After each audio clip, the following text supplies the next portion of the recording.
জামাতকে এর প্রতিনিধি বানানো হয়েছে, তো জামাত হলো একটা মডারেট এবং একটা মডার্ন ভার্সন চর্চা করার জন্য আমরা জামাতের ক্রিটিক করি। 25শে মার্চের পরে মিলিটারি অ্যাকশনকে সাপোর্ট করছি। ঠিক আছে, কিন্তু আজকেও কিন্তু 71 প্রসঙ্গটা এসেছে।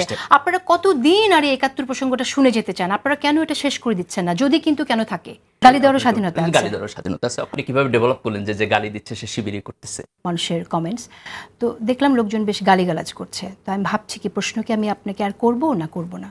না, অফকোর্স মানুষের তো স্বাধীনতা আছে, বাক স্বাধীনতা আছে, অবশ্যই গালি দেওয়ার স্বাধীনতা আছে, গালি দেওয়ার স্বাধীনতা আছে অফকোর্স, কিন্তু গালিটা ভদ্রভাবে দিতে হবে। যারা ধরেন যে এটা খুব ইন্টারেস্টিং লিঙ্গুইস্টিক থিওরি আছে, এটা কি আপনি বলে দেন আপনাদের কর্মীদের বা যারা আছে তাদেরকে যে গালিটা ভদ্রভাবে দেওয়ার জন্য? এটা সকল মানুষের স্বাভাবিক বৈশিষ্ট্য, কিন্তু আপনি একটা খুব ইন্টারেস্টিং জিনিস দেখবেন যে যার ভাষা জ্ঞান কম তাকে আপনি দেখবেন কথা বলতে গেলে বাজে কথা বেশি বলে। আপনি সাধারণত ধরে নেবেন যে কারো ধরনের একটা স্ট্রং ইমোশন আছে, কিন্তু যারা শিবির করছে তাদের ভাষা জ্ঞান কম, এটা জানবো কেন? কারণ আমরা তো দেখি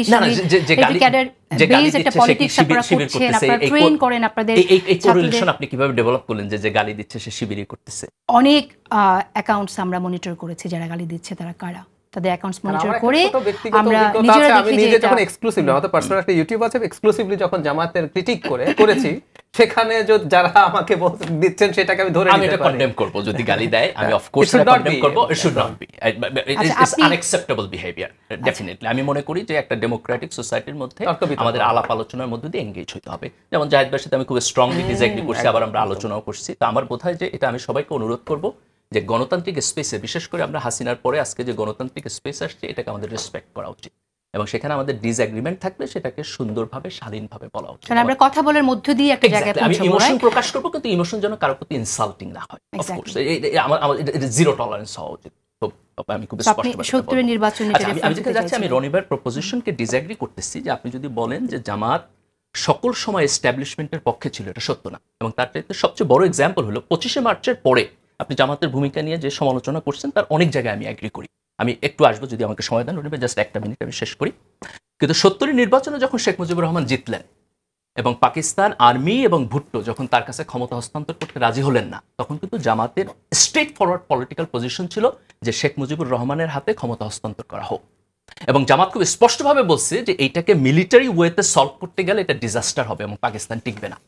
আইরনি হলো দ্য সেম জামাত 25শে মার্চের পরে মিলিটারি অ্যাকশনকে সাপোর্ট করছে। ঠিক আছে, কিন্তু আজকেও কিন্তু 71 প্রসঙ্গটা এসেছে।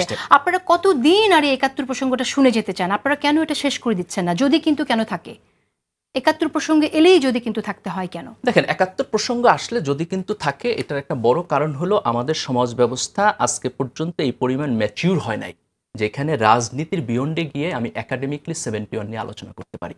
আজকে এই যে আমি এখানে দাঁড়িয়ে 71 নিয়ে যতটুকু আলোচনা করতেছি, আপনার কি মনে হয় গত 15 বছরে আপনি কোনোদিন এইটুকু আলোচনা করতে পারতেন, আমাকে ইনভাইট করতে পারতেন আওয়ামী লীগের সময়? না, নিশ্চয়ই তা না। কিন্তু এখন তো ঠিক আছে, আলোচনার প্রয়োজন আপনাদের। 71-এ আপনাদের যে পজিশনটা ছিল সেটার জন্য সাধারণ মানুষের, বাংলাদেশের সিটিজেনের একটি প্রত্যাশা যে আপনারা সরি বলেন, ক্ষমা চান, নিঃশর্ত ক্ষমা চান। সেই জায়গা থেকে আপনার আলোচনা কেন করতে হবে? আপনারা কি আপনাদের পজিশন ব্যাখ্যা করতে চান? জামাতের আমির শফিক ভাই নিঃশর্তভাবে ক্ষমা চেয়েছেন, কিন্তু তার সাথে যদি বলছেন আমি জাহিদ ভাইয়ের সমালোচনা এগ্রি করি, আমি আপনার সমালোচনা এগ্রি করি। দেখেন, 71 একটা ক্রিটিক্যাল ইস্যু। এখানে আমি খুব স্পষ্টভাবে কিছু অবস্থান নিচ্ছি, আমি পাবলিকলি বলছি, এর আগে লেখালেখি করছি। সেটা হলো একটা গণতান্ত্রিক স্পেসের মধ্য দিয়ে জামাতকে কথা বলার সুযোগ দিতে হবে and let them speak for few years. এরপরও যদি 71 সমাধান না হয় আমরা তখন সমালোচনা করব। কিন্তু আমাদের একটা মনে রাখতে হবে যে 71-কে এই দেশে ইন্ডাস্ট্রি বানানো হয়েছে। 71-কে সামনে রাখা, ঠিক আছে, এখন 24-কে ইন্ডাস্ট্রি বানানো হচ্ছে কিনা রেজাল্ট রনি? আচ্ছা, ধন্যবাদ। দেখেন, আমি 70-এর নির্বাচনের উদাহরণ দিলেন গালিব ভাই। আমি কিন্তু বলছি যে জামাত তার কৌশল এবং নীতি, যেটা থিওক্রেসি এবং ডেমোক্রেসি, দুইটার মধ্যে তার ব্যালেন্স করতে গেলে তাকে এই রাজনীতি করতে হয়। এটা সমালোচনা, এটা বিশ্লেষণ আকারে আপনার নিতে হবে। এবং জামাতের ব্যাপারে সমালোচনা করলেই যে গালি দেওয়ার যে সংস্কৃতি, এটা তো একটা আওয়ামী লীগের কালচার। আওয়ামী লীগের যে কোনো কিছুতে তার চেতনায় আঘাত লাগতো। হ্যাঁ, ফলে এখন আপনি অনলাইনে ঝাঁপাইয়ে পড়বেন গালি দিতে। দেখেন, আমার ব্যাপারে গালি দেওয়ার আগে আমি মনে করি লোকজন একটু হিসাব করে গালি দিতে হবে। 2013 সালে আমি লিখছি ফাঁসি দিলে কি হয়, লেখা ওই সময় আমার দেশে আমি কলাম লিখছি। আমি লিখছি বিচার নিয়ে রাজনীতি, রাষ্ট্রীয় সন্ত্রাসের আবির্ভাব। ফলে 13 সালে আমাদের যে ভূমিকা, এখানে জুডিশিয়াল কিলিং এর যে শিকার হয়েছে জামাতের নেতাকর্মীরা, সেটার বিরুদ্ধে আমরা যাবে স্ট্রংলি দাঁড়াইছি। গালি দেয় না? হ্যাঁ, আপনাকে গালি দেয় না? দেয় তো অবশ্যই। ফলে দিলে আমি বলছি এগুলো মাথায় রাখতে হবে যে কাকে গালি দিচ্ছেন। হ্যাঁ, ওই সময় জামাতের কোনো বুদ্ধিজীবী খুঁজে পাওয়া যায়নি।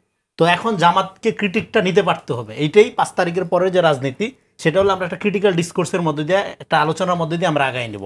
ফলে ক্রিটিক জামাতেরও নিতে পারতে হবে, বিএনপিরও নিতে পারতে হবে, এনসিপিরও নিতে পারতে হবে। আপনি দুধে তুলসী পাতা, আপনার পজিশনে রাইট, আপনার বিরুদ্ধে কেউ কথা বললেই তাকে আপনি ধরবেন নো। সবাই আওয়ামী প্রবণতার বিরুদ্ধে রাজনীতির কথা বলবে কিন্তু ফলো করবে আওয়ামী প্রবণতাকে, সেটা চলবে না, এটা চলবে না। তো যাই হোক, গালাগালি করে একটা আওয়ামী সময়ের সংস্কৃতি, এটা এতে যারা এটা করছেন, আপনাদের ইমোশন আছে আপনার দলের প্রতি, সেটা খুবই ভালো, সেটাকে আমরা রেসপেক্ট করি, কিন্তু এতে করে কিন্তু আপনার দলের স্টেক নেমে যাচ্ছে, এটা আপনারা চিন্তা করবেন।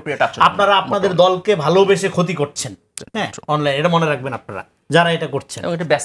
এবং রাইট, এবং 70 নির্বাচনের উদাহরণ যেটা দিলেন, হ্যাঁ আমি কিন্তু বলি না জামাত চিরদিন সবসময়ই আপনার এই pro establishment anti national politics করে, বলছি বেশিরভাগ সময়, হ্যাঁ এটা 70-30 করতে পারবেন আপনি, সেরকম একটা এক্সেপশন হইতে পারে 70, এবং 70-এর এটাতে শেখ মুজিবকে ভাসানী তো তার পুরা নিজের রাজনীতি ধ্বংস করে ভাসানীকে শেখ মুজিবকে আগায় দিল, ফলে ওই সময় শেখ মুজিবের পক্ষে গাছের পাতাও ছিল, হ্যাঁ ফলে জামাত থাকবে না কেন, সবাই এটা বুঝতেছিল, ওই সময় কন্ডিশনটা এরকমই ছিল। কিন্তু আমি বলতেছি in the wrong side of history, যেটা আমি বলতেছি সেটার থেকে রাজনীতি করার সুযোগ আছে দুইটা। এক হলো যেটা হলো সবাই যেটা বলতেছে যে ক্ষমা চাওয়া, যে ওই সময় আমার ঐতিহাসিক পজিশনটা ভুল ছিল, আরেকটা হলো এইটার চেয়ে বড় ইভেন্ট ক্রিয়েট করা নিজের জন্য। এখন এখানে দেখেন মুক্তিযুদ্ধের যে আওয়ামী বয়ান, এটা তো এখানে ফ্যাসিবাদ কায়েমের একটা হাতিয়ারে পরিণত হয়েছে, মুক্তিযুদ্ধের চেতনাটা এখানে গণহত্যাকারী চেতনা হয়েছে। মুক্তিযুদ্ধের তো কোনো জাতীয় ইতিহাস নেই, এটা আছে একটা আওয়ামী ইতিহাস। ফলে এখন এখানে জামাতের পার্টিকুলারলি 71 বিরোধিতার কারণে আপনি এখন যখন তাকে ঢালাওভাবে সমালোচনা করেন, সমালোচনা করার মধ্য দিয়ে আপনি আবার শাহবাগের এবং মুক্তিযুদ্ধের আওয়ামী চেতনার ন্যারেশনের ভিতরে ঢুকে যান কিনা, এটা আপনাদের চিন্তা করতে হবে যারা এই ইন্ডাস্ট্রিটা আবার ব্যাক করাইতে চান। ফলে আমাদের লাগবে কি, আমাদের মুক্তিযুদ্ধ একটা জনযুদ্ধ, যে এই জায়গায় আমাদেরকে নিতে পারতে হবে, এবং এই জায়গায় যখন আপনি নিবেন 71-এর পরে যারা রাজনীতি করতে চায়, ডেফিনেটলি দেখেন বাংলাদেশে এখানে ইসলাম এখন মেইন স্ট্রিম না। জামাত ইসলাম নিয়ে যে আমরা আলোচনা করি, সেই আলোচনা মনে করি সেকেন্ডারি আলোচনা হওয়া উচিত, পরে আলোচনা করা উচিত, কারণ আমাদের রাজনৈতিক পরিসরে, জ্ঞানগত পরিসরে ইসলামের জন্য কোনো স্পেস রাখা হয়নি। কারণ আমাদের সেকুলারিজমের যে আওয়ামীপনা বা আমাদের যে আওয়ামী সেকুলারিজম, এটা তো ইউরোপ আমেরিকার মতো না। এখানে তো আপনার ফেথ ফ্রিডমের নিশ্চয়তা নেই, এখানে টুপিদারি দেখলে আপনি জঙ্গি জামাতি এবং আপনি হলেন পশ্চাৎপদ। ফলে এই যে একটা ইসলাম বিদ্বেষী সেকুলারিজম এখানে তৈরি করা হয়েছে, এর মধ্য দিয়ে জামাতকে এর প্রতিনিধি বানানো হয়েছে। অথচ জামাত হলো একটা মডারেট এবং একটা মডার্ন ভার্জন চর্চা করার জন্য আমরা জামাতের ক্রিটিক করি, এটা যেটা শামসুল হক ফরিদপুরেও করেছেন, যেটা এন্টার দেওবন্দি ঘরানা সারা জীবন করবে। ফলে এখানে ইসলামের সোল এজেন্ট জামাত ইসলাম না, এখানে আরো অনেক গ্রুপ আছে, আরো অনেক স্কুল অফ থট আছে।